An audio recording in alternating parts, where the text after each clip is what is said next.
Olá, beleza?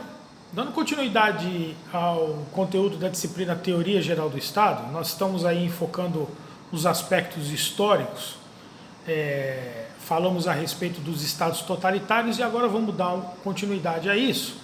Importante que a gente reflita que após a Primeira Guerra Mundial, que durou de 14 a 17, mais ou menos, 14 a 18, em 1919 é criada a Liga das Nações, o que viria a se tornar a Organização das Nações Unidas, criada em 1945, depois da Segunda Guerra Mundial. Mas a Liga das Nações, de alguma certa maneira, negligenciou o surgimento do Partido Nacional Socialista Alemão, né, na Alemanha. A Alemanha não podia ter um exército e Hitler vai gradativamente recriando as forças militares alemãs. E quando a Liga das Nações fica sabendo disso, adota um tom de apaziguar. De alguma certa maneira é compreensível que isso acontecesse, porque afinal de contas tinha se saído da Primeira Guerra Mundial com consequências nefastas para a Europa, né? Mas o fato é que houve uma negligência. Se tivesse adotado posturas no momento em que estava acontecendo, muito provavelmente a Segunda Guerra Mundial não teria acontecido, pelo menos não da maneira como ela acabou acontecendo. Mas a verdade é que as barbáries cometidas na Segunda Guerra Mundial pelos nazistas superaram qualquer tipo de expectativa, né? Transformação do ser humano num objeto, né? Um objeto que pode ser descartado, como qualquer um, né? Como eu tenho essa caneta e posso não querer usar mais, posso querer jogar fora, posso querer deixá-la guardada eternamente na gaveta, né? Quer dizer, o ser humano foi tratado dessa maneira pelos nazistas, né?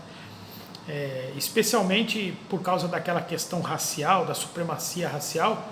Os alemães fazem muitas experiências com... Aliás, eu vou retificar aqui um pouquinho. Eu não vou falar os alemães fazem experiência, tá? Eu vou falar os nazistas fazem experiência, ainda que eles fossem alemães, mas eu prefiro categorizar e fechar esse conceito nos nazistas e não nos alemães, tá? Os alemães não merecem isso, certamente. Aqueles que estão hoje aí, aqueles que foram vítimas de todo esse processo, certamente não merecem que a gente use essa expressão. Então, os nazistas fizeram muitas experiências com seres humanos. Um deles, o Joseph Mengele, o Anjo da Morte, será objeto, inclusive, de apresentação de um dos grupos aí no nosso trabalho de pesquisa, né? Então, quando acaba a Segunda Guerra Mundial, né, e muitos comentam que o grande erro de Hitler, porque na verdade ele queria mesmo conquistar o mundo, né, foi ter aberto duas frentes de batalha, né? Primeiro ele havia feito um pacto com o Stalin, tinham combinado de não se agredir mutuamente, mas depois ele quer invadir e quer chegar em Moscou, quer ganhar a União Soviética, literalmente, entendeu? E ao mesmo tempo havia o fronte ocidental, né? A França estava ocupada, entendeu? Então, assim, duas frentes de guerra e aí ele automaticamente sucumbiu. Então, são vencedores da guerra tanto a União Soviética quanto os Estados Unidos. Lembrando que os americanos entraram na guerra na parte final, para concluir literalmente o processo de guerra, né? Aliás, conseguiram a rendição alemã, mas a guerra continuava na Ásia, né? E os americanos então lançaram as duas bombas atômicas sobre o Japão, uma diferença entre os dois lançamentos para deixar claro que aquilo não havia sido um acaso e poderiam ser lançadas tantas quantas outras bombas fossem necessárias, o que causou a rendição japonesa na guerra e aí definitivamente encerrou-se o conflito, criada a Organização das Nações Unidas, depois a Declaração dos Direitos Humanos, a ONU com esses dois grandes objetivos, né? Garantir a paz e o desenvolvimento no mundo, porque na guerra todo mundo perde, se sabe. E um dos grandes motivos da guerra é exatamente a falta de desenvolvimento. Então a ONU tem mecanismos, vocês vão aprender isso numa disciplina apropriada, provavelmente de direito internacional público, ou que aborde esse conceito, se não houver uma disciplina específica, mas a ONU tem mecanismos dentro dela exatamente para poder estimular o desenvolvimento no globo inteiro e garantir a paz, mecanismos, né? Para poder fazer com que os estados, assim como dois alunos que se desentendem dentro de uma sala de aula e são chamados pelo professor para conversar, a mesma coisa a ONU se propõe a ser, o diálogo entre os países. Mas o fato é que dois grupos se tornam hegemônicos no mundo no final da Segunda Guerra Mundial, né? De um lado, a União Soviética e o seu modelo comunista, que se irradia pelo mundo, que vai ganhando espaço e território. Do outro lado, o modelo capitalista, liderado aí pelos Estados Unidos da América do Norte, né? E associado com a França, com a Inglaterra, com a Itália e assim por diante. Mas o fato é que o mundo passa a ficar dividido, né? Ou você era comunista ou você era capitalista, não tinha muito espaço para um meio termo, entendeu?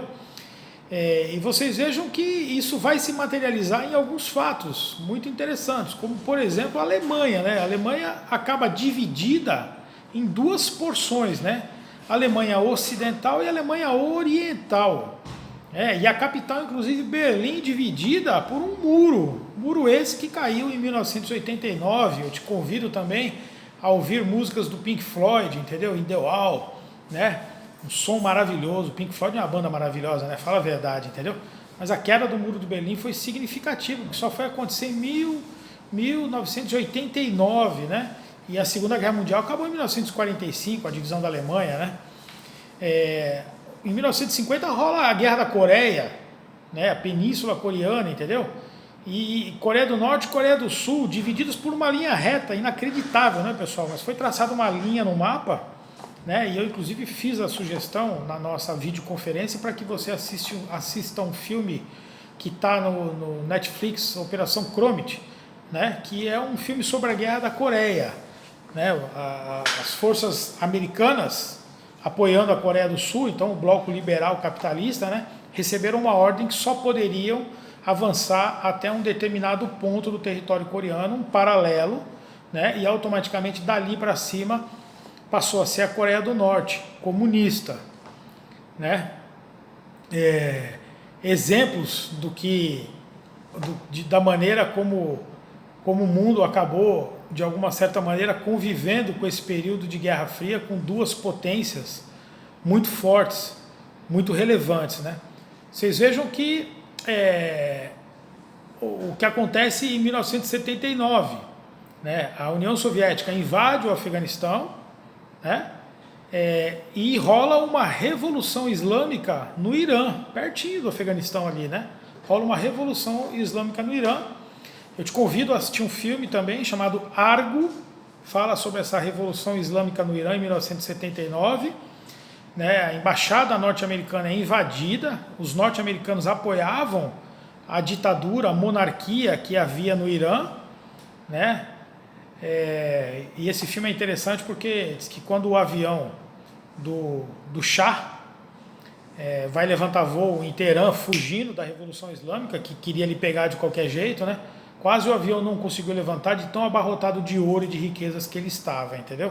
Assista Argo, é um filme muito legal, muito bacana, baseado, fundamentado em situações verídicas, né, que efetivamente aconteceram, e você vai ver como é que foi esse final. Não vou contar mais nada para que você assista. Bom, o Irã se tornou uma república islâmica, né? E aí o que acontece? Apoiada pela União Soviética. O que fazem os americanos, né? Vão apoiar a chegada ao poder de um militar, o Saddam Hussein, no Iraque. E daqui a pouco o Iraque estava declarando guerra contra o Irã. E houve essa guerra. Final da década de 70, década de 80. Eu era garoto, me lembro disso muito bem, entendeu? Dessa guerra Irã-Iraque. Inúmeras bombas explodiram, né? Inúmeras pessoas morreram. E chegou aonde a guerra? Chegou em lugar nenhum, num determinado momento parou. Assim como a Guerra da Coreia, num determinado momento parou. Por quê? Porque havia ali muito recurso sendo implementado. Os russos no Irã, os americanos no Iraque. E as bombas explodindo como se fossem dois países independentes guerreando, mas que na verdade por trás haviam essas superpotências ali colocando dinheiro e insuflando a guerra. Angola, na África. Foi parar a Guerra Fria na África, né? Angola era uma colônia portuguesa que conquista a sua independência e rola uma guerra civil dentro de Angola para ver quem que ia tomar conta do poder. Porque, afinal de contas, Angola tem muitos recursos minerais. Então, haviam interesses tanto russos quanto capitalistas no que poderia acontecer em Angola. Além do grande medo dos capitalistas de que Angola, se tornando comunista, isso se espalhasse pela África, para outros países. Então vai rolar uma guerra civil em Angola terrível. Terrível porque muito além das capacidades financeiras do povo angolano. Por quê? De um lado o bloco capitalista financiando guerrilheiros e do outro lado o bloco comunista financiando guerrilheiros. Angola é o país no mundo que mais tem minas terrestres enterradas. É duro de eu falar minas terrestres enterradas, né? Mas por quê? A mina terrestre é uma arma barata na guerra e de grande eficácia. Porque quando os dois grupos estão se enfrentando, e algum grupo se vê numa situação de minoria, de fraqueza e quer sair correndo, mina o terreno. Porque quando o outro grupo vem de lá para pegar o daqui, pisa numa mina, explode uma pessoa, todo mundo fica preocupado e diz, não podemos avançar porque afinal de contas esse terreno está minado. E as consequências, acabou essa guerra, né, essa guerra civil angolana, e as consequências para o povo angolano são terríveis. A quantidade de amputados em Angola é assustador, é terrível, né? Eu convido você a conhecer essa realidade também. Você veja, o período da Guerra Fria foi estourar no esporte. Olimpíadas de 1980 em Moscou. O bloco capitalista liderado pelos Estados Unidos, 60 países não foram às Olimpíadas de Moscou. Os Jogos Olímpicos aconteceram sem os Estados Unidos, a maior potência esportiva mundial, e inúmeros países capitalistas. Em 1984, os Jogos Olímpicos foram em Los Angeles, nos Estados Unidos. E o que aconteceu? A União Soviética não foi, e outros tantos, 15, 16 países desse bloco comunista também não foram disputar os Jogos Olímpicos em Los Angeles em 1984, que somente foi disputado de maneira completa em Seul, na Coreia do Sul, em 1988, porque afinal de contas a União Soviética já estava se esfacelando. Aquele modelo comunista, totalitarista, de um Estado centralizador, tomando conta de tudo, começou a ruir, não havia condições econômicas para que aquilo tudo se sustentasse, e aí começa a rolar um negócio chamado perestroika, que é glasnost, perestroika, políticas de abertura à União Soviética, lideradas por um presidente chamado Mikhail Gorbachev, né? E isso, inclusive, vai gerar algo que a gente já comentou na nossa disciplina, que foi a divisão nacional, né? Os movimentos separatistas. Por quê? Porque a extinta União Soviética, pressupondo a perspectiva de uma terceira guerra mundial, que de fato esteve na iminência de acontecer, e aí eu vou fazer referência a um outro episódio, depois se eu não conseguir voltar, você me lembra aí, tá? Apesar de ser uma videoaula, você me lembra, mas eu vou conseguir voltar sim.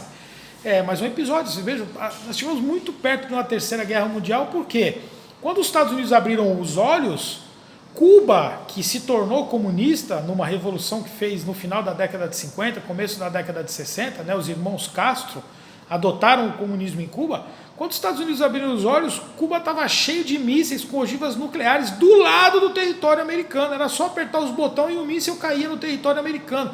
Isso gerou uma tensão terrível no mundo, entendeu? Até que essas ogivas foram desmontadas e os Estados Unidos e a União Soviética, de alguma certa maneira, combinaram que ninguém ia apertar o botão, como graças a Deus ninguém apertou. Tem um episódio interessante da Revolução Cubana. O povo começa a fugir do comunismo, né? Fugir de Cuba, proibidamente, né? Sem poder, porque nós já vimos que o comunismo é um regime totalitário que não dá liberdade às pessoas, nem de locomoção. Se as pessoas quisessem sair de Cuba, não podia. E o que fez o presidente americano?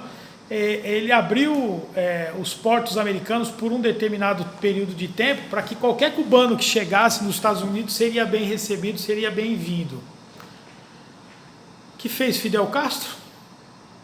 Mandou limpar as prisões cubanas. Esse episódio é inacreditável. Mas foi Kennedy, repleto de boas intenções, querendo receber o povo cubano que estava fugindo de um regime opressor em prol da liberdade. Kennedy diz: podem vir, cubanos, vocês serão bem-vindos. E Fidel Castro olha e fala: vai na prisão, mas põe tudo que é bandido, põe tudo que é criminoso, limpa a prisão, põe dentro dos barcos e manda embora para os Estados Unidos. Quando os Estados Unidos percebeu quem que estava chegando de Cuba, mandou fechar os portos, porque não era bem assim como eles estavam imaginando, entendeu? Eles receberam muitos trastes cubanos. Mas eu queria voltar, meu Deus. Ah, eu queria voltar para aquele momento que eu estava falando. Na iminência de acontecer uma terceira guerra mundial, por onde a União Soviética seria invadida? Pelo mundo ocidental. Então, o que os russos fizeram no período de Guerra Fria? Armaram muito a borda ocidental. Né? Por quê? Porque se houvesse uma invasão, a maior parte dessa invasão viria através dessa borda russa ocidental. No momento em que o poder ocidental enfraquece, o que acontece? Toda essa borda ocidental declara independência em relação à União Soviética. E essas regiões eram extremamente armadas. Então eles viram os canhões para o poder central e diz: não faço mais parte da União Soviética, agora sou um país livre.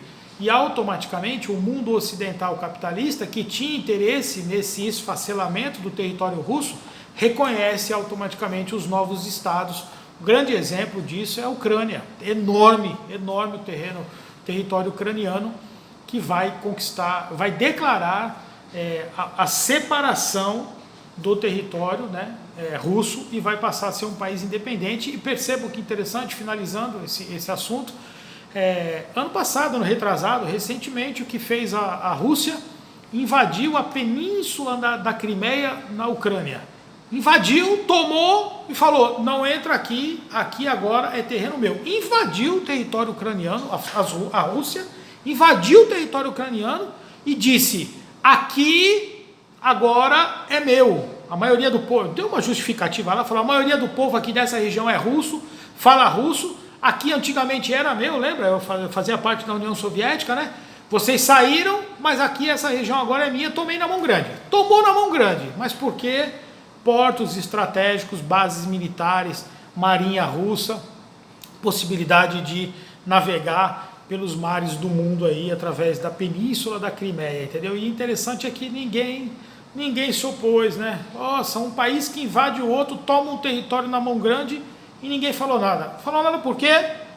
Falou nada por quê? Primeiro porque, ao que tudo indica aí, há uma amizade entre o Donald Trump e os russos, né? Então combine com os russos antes, entendeu? Então, aparentemente, né, os Estados Unidos, que era a grande força mundial que poderia se opor, não foi lá se opor, não foi lá chiar, não foi tretar com os russos, entendeu? E depois também, amigo, nenhum outro país do mundo faria, porque afinal de contas trata-se de uma briga com a Rússia, né? Então, por mais que existam percepções e conceitos de igualdade entre os estados no mundo, ninguém vai ficar chutando a canela daquele que é extremamente mais forte do que si, né?